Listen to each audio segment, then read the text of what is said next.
जो इंद्रियों के स्वामी हैं और ज्योतिष बुद्धि विद्या और ज्ञान के लिए विख्यात है, जो वायुदेव के पुत्र हैं और वानरों में प्रमुख हैं, ऐसे प्रभु श्री रामचंद्र के दूत हनुमान जी की मैं शरण ग्रहण करती हूँ। जय Shri Krishna, Radhe Govind. Welcome back to कान्हामृत।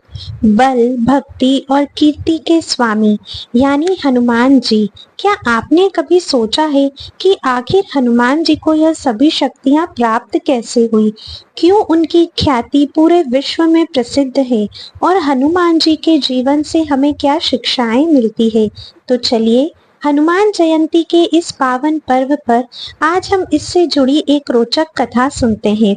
लेकिन उस कथा को सुनने से पहले अगर अभी भी आप ये सोच रहे हैं कि चैनल को सब्सक्राइब करना है या नहीं करना है, तो ज़्यादा सोचिए मत और जल्दी से सब्सक्राइब करके बेल आइकन प्रेस कर दीजिए। नहीं तो आप सोचते ही रह जाएंगे और आगे आने वाले कई सारी इंफॉर्मेटिव वीडियोस आपसे छूट जाएंगी। आज इस वीडियो को हम शुरू करते हैं। देखिए, यह तो हम सभी जानते हैं कि हनुमान जी प्रभु श्री राम के परम भक्त थे। तो चलिए आज हम श्री हनुमान जी के गुणों का वर्णन सुनते हैं। हनुमान चालीसा की यह पंक्तियां: जय हनुमान ज्ञान गुण सागर, जय कपीस तिहुँ लोक उजागर, राम दूत अतुलित बल धामा, अंजनी पुत्र पवन सुत नामा, महावीर विक्रम बजरंगी, कुमति निवार सुमति के संगी, कंचन वरन विराज सुबैसा, कानन कुंडल कुंचित कैसा। ऐसा आपको जानकर आश्चर्य होगा कि जब हनुमान जी की शक्ति की बात आई है तो उनके विषय में यह कहा जाता है कि जब 10,000 हाथियों को एकत्रित करके उन्हें एक तरफ रखा जाए तो उन सब की शक्ति मिलकर एक दिग्गज हाथी की शक्ति बनती है। दिग्गज हाथी यानी जो 10 दिशाओं में विजय प्राप्त कर सकता है। जब ऐसे 10,000 दिग्गज हाथी एक साथ मिलते हैं तो उनकी शक्ति मिलकर एक ऐरावत हाथी बनता है। और आप सब जानते ही हैं, ऐरावत यानी देवराज इंद्र का हाथी। और जब ऐसे 10,000 ऐरावत हाथी की शक्तियां एकत्रित की जाए तो उतनी शक्ति एक अकेले देवराज इंद्र के अंदर होती है। और जब ऐसे 10,000 इंद्रदेव को एकत्रित किया जाए तो जो शक्ति प्राप्त होती है वह शक्ति अकेले हनुमान जी के अंदर है। और यह हनुमान जी की शक्ति का सिर्फ हमने अनुमान लगाया है। तो आप सोच सकते हैं कि वास्तव में उनके अंदर कितना बल होगा। लेकिन यह बल हनुमान जी के अंदर आया कहां से? इस प्रश्न का उत्तर ढूंढने के लिए चलिए मैं आपको हनुमान जी के जन्म की कथा सुनाती हूँ, जो शायद ही आपने कभी सुनी होगी। यह उस समय की बात है जब हनुमान जी की माता अंजना का अभी विवाह नहीं हुआ था और उस समय वे तपस्या कर रही थी। अपने आराध्य देव शिव की तपस्या करने के लिए माता अंजना एक घने जंगल में चली गई, जहां एक गुफा के अंदर जाकर अनेक वर्षों तक वे भगवान शिव के ऊपर ध्यान केंद्रित करके तपस्या में लीन थी। इस समय उन्हें ऐसा अनुभव हुआ कि जैसे गुफा के प्रवेश द्वार पर कोई खड़ा है और अंदर आने वाले प्रकाश को रोक रहा है। जब उन्होंने अपनी आंखें खोलकर देखा तो वहां पर एक दैत्य खड़ा था, जो कि काम वासना से भरी नजरों से देवी अंजना को देख रहा था। यह देखकर माता अंजना बिजली की गति से उठ खड़ी हुई और वायु की गति से उस स्थान से गुफा के प्रवेश द्वार की ओर भागी। और पलक झपकते ही उन्होंने उस दैत्य को धक्का मारा और वह गुफा से बाहर चली गई। जब वह दैत्य कुछ सोच समझे उससे पहले ही देवी अंजना वहां से निकल चुकी। अब यह देखकर उस दैत्य को बड़ा ही क्रोध आया और वह भी देवी अंजना के पीछे भागने लगा। वायु की गति से भी तेज दौड़ते हुए देवी अंजना एक गांव में पहुंची, जो कि वास्तव में ऋषि मुनियों का ही गांव था और वहां अनेक ऋषि तपस्या कर रहे थे। देवी अंजना को इस स्थिति में देखकर वहां के ऋषि एक क्षण में समझ गए कि वे उनकी शरण में आई हैं। लेकिन जैसे ही उन्होंने पीछे आते हुए उस व्यक्ति को देखा तो वे सभी घबरा गए उन्होंने देवी अंजना से कहा, पुत्री, वास्तव में इस दैत्य का नाम साध है और ये इतना शक्तिशाली है कि उसे कोई नहीं हरा सकता। इसीलिए हम तुम्हारी कोई सहायता नहीं कर पाएंगे। वास्तव में अगर कोई तुम्हारी सहायता कर सकता है तो वो है वानर राज केसरी। यह सुनकर देवी अंजना रोने लगी कि अब यह वानर राज केसरी कहाँ मिलेंगे, और उतनी ही देर में तो वह दैत्य साध उस स्थान तक पहुंच चुका था। उसने ऋषियों के आश्रम को ध्वंस करना प्रारंभ कर दिया था और बस देवी अंजना पर प्रहार करने ही वाला था कि उसी क्षण देव इच्छा से वानर राज केसरी वहां पर आ गए। उन्होंने सात को युद्ध के लिए चुनौती दी और फिर दोनों बलशाली वीरों के बीच में भयंकर युद्ध होने लगा। सात ने एक विशाल हाथी का रूप ले लिया और वानर राज केसरी ने अपना स्वरूप छोटा बना दिया और उस हाथी के सिर पर जाकर प्रहार करने लगे। उन्होंने अपने बल का पूर्ण प्रयोग कर लिया, लेकिन उस दैत्य का बाल भी बांका नहीं हो रहा था। जब देवी अंजना ने यह देखा कि इतना प्रयास करने के बाद भी इस दैत्य को कोई हानि नहीं पहुंच रही, तो फिर उन्हें समझ में आया कि जीवन की कुछ समस्याएं ऐसी होती है जिनका समाधान सिर्फ प्रयास से नहीं होता है, उसके लिए प्रार्थना भी करना उतना ही आवश्यक है। तो बस ये सोचकर उन्होंने एकाग्र चित्त होकर अपने आराध्य देव शिव जी को पुकारना शुरू कर दिया, उन पर ध्यान केंद्रित किया और फिर उस ध्यान की अवस्था में उन्हें अनेक शब्द सुनाई दिए, उन्हें एक रक्त भी दिखाई दिया। इस शब्द को सुनकर देवी अंजना तुरंत समझ गई और वो सीधी उसी स्थान पर पहुंची जहां केसरी और साध के बीच में युद्ध हो रहा था। वहां एक गड्ढे में साध का खून गिरा हुआ था। देवी अंजना ने एक तीर उठाया, उसे खून में डुबोया और उस खून से लथपथ हुए तीर को, धनुष को वानर राज केसरी की ओर फेंका। वानर राज केसरी भी अत्यंत ही बुद्धिमान थे। वे तुरंत समझ गए कि देवी अंजना उन्हें क्या संकेत दे रही है। उन्होंने इस समय सात की ओर उस तीर को चलाया और उस दैत्य का विनाश हो गया। सभी ऋषि वानर राज केसरी की जय जयकार करने लगे, उनकी प्रशंसा करने लगे और अंत में सभी ऋषियों ने वानर राज केसरी और देवी अंजना को यह सुझाव दिया कि उन्हें विवाह कर लेना चाहिए।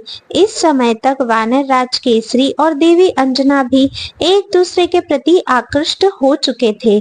उन्होंने ऋषियों के सुझाव को ईश्वर के संकेत के रूप में स्वीकार किया और विवाह संस्कार में बंध गए।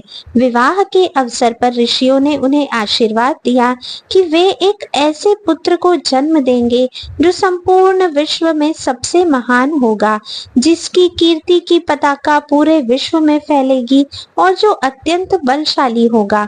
अब देखिए, जब कोई व्यक्ति तपस्या करता है तो उसकी तपस्या उसकी वाणी, उसके विचार और उसके आशीर्वाद में झलकती है। फिर वह व्यक्ति जो बोलना चाहता है वही सत्य हो जाता है।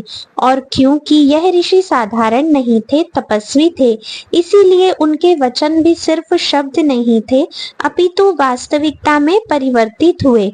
और फिर जन्म हुआ अष्ट सिद्धि नवनिधि के दाता महाबलशाली हनुमान जी का। आज पूरे भारत में ऐसा कोई भी व्यक्ति नहीं होगा जो हनुमान जी के बारे में न जानता हो, चाहे वो बड़े हो या बच्चे, शिव भक्त हो या कृष्ण भक्त हो, पुरुष हो महिला हो। भारत में जितने भी मंदिर हैं उसमें से सबसे ज्यादा मंदिर तो हनुमान जी के हैं। भारत के आप किसी भी गांव या शहर में चले जाइए, वहां आपको हनुमान जी की एक ना एक कहानी अवश्य ही मिल जाएगी। किसी गांव में शाम के समय हनुमान जी के मंदिर में खड़क बजाने की सेवा बच्चे और बड़े दोनों खुशी खुशी करते हैं। किसी शहर के चौराहे पर ऑफिस आते वक्त हनुमान जी के मंदिर में माथा भी हर कोई टेकता है। परीक्षा का रिजल्ट आने वाला हो या फिर आपको प्यार में धोखा मिला हो, हनुमान जी को हर कोई सबसे पहले याद करता है। और फिर किसी ने कोई काला जादू कर दिया हो तांत्रिक विद्या कर दी हो या फिर किसी भी चीज का आपको डर सता रहा हो, तब तो सिर्फ हनुमान जी ही आपको इन चीजों से बचा सकते हैं। भूत पिशाच निकट नहीं आवे, महावीर जब नाम सुनावे। नासे रोग हरे सब पीरा, जपत निरंतर हनुमत बीरा। यह बात भारत में बच्चा बच्चा भी जानता है। ऐसे हनुमान जी ना सिर्फ अत्यंत बुद्धिमान, बलशाली और पराक्रमी हैं, लेकिन उनके हृदय में प्रभु श्री राम की अटूट श्रद्धा और भक्ति, बल और बुद्धि के सागर होने के बाद भी वह अत्यंत विनम्र होकर प्रभु श्री राम के दास के रूप में उनकी नित्य सेवा करते हैं। हनुमान जी के गुण का वर्णन अनंत है, जिसे हम अपनी मर्यादित बुद्धि से इतने कम समय में कभी भी समाप्त नहीं कर सकते। अगर हनुमान जी की यह कथा आपको अच्छी लगी हो तो नीचे कमेंट बॉक्स में जय बजरंगबली अवश्य ही लिखिएगा। इस वीडियो को ज्यादा से ज्यादा अपने दोस्तों के साथ भी शेयर कीजिएगा, लाइक भी कीजिएगा, ताकि हनुमान जी के विषय में सभी इस कथा को जान सके। चलिए अब मैं आपको हनुमान जी के जन्म की कथा सुनाती हूँ। एक पौराणिक कथा के अनुसार जब एक बार दुर्वासा ऋषि स्वर्ग के राजा इंद्र के बुलावे पर इंद्र की सभा में पहुंचे, तब वहां पर एक पुंजक स्थली नाम की अप्सरा आई। वह अप्सरा स्वभाव से बहुत ज्यादा चंचल थी और बेवजह ही सभा में स्थित देवगणों का ध्यान भटकाने की कोशिश करने लगी। इससे नाराज होकर ऋषि दुर्वासा ने पुंजक स्थली को बंदरिया बनने का श्राप दे दिया।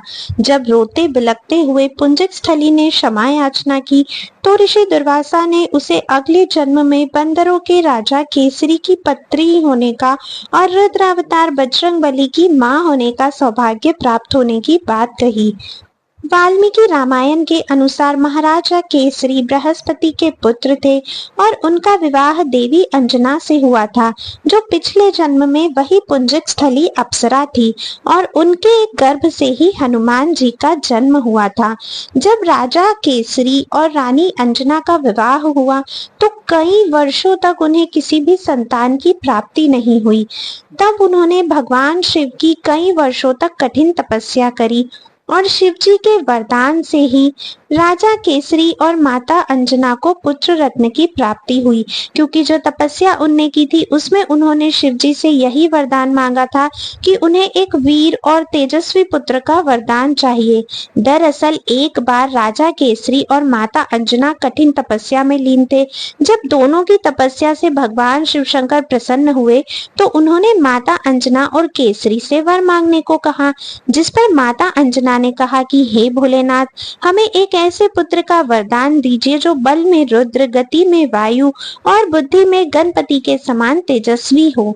माता के वचनों से खुश होकर शिवजी ने माता को वरदान दिया और अपनी रौद्र शक्ति को पवन देव के रूप में यज्ञ कुंड में समाहित किया और उत्पन्न शक्ति को माता अंजना के गर्भ में स्थापित कर दिया, जिस वजह से ही हनुमान जी का एक नाम पवन पुत्र भी है। शिव शंकर की कृपा से माता अंजना गर्भवती हो गई और चैत्र माह की शुक्ल पक्ष की पूर्णिमा तिथि दिन मंगलवार को भगवान रुद्र के 11वें अवतार के रूप में श्री हनुमान जी का जन्म हुआ। हनुमान जी जन्म से ही बल, बुद्धि और विद्या में निपुण थे। तो ये थी हनुमान जी के जन्म की कथा। मैं उम्मीद करती हूँ ये जो दोनों कथाएं मैंने आपको आज इस वीडियो में श्रवण करवाई है, दोनों ही आपको पसंद आई होगी और इन दोनों ही कथाओं से आप अपने आध्यात्मिक जीवन में और तीव्र गति से अग्रसर हो सकेंगे। आप सभी को हनुमान जयंती की अनंत और अनंत शुभकामनाएं। बजरंगबली की कृपा हम सभी को प्राप्त हो, ऐसी आज मैं हम सभी के लिए उम्मीद करती हूँ। भगवान से प्रार्थना करती हूँ और आशा करती हूँ कि बजरंगबली अपना आशीर्वाद हम सभी को प्रदान करेंगे। अब मैं आप सभी से मिलूंगी नेक्स्ट वीडियो में। तब तक के लिए राधे राधे।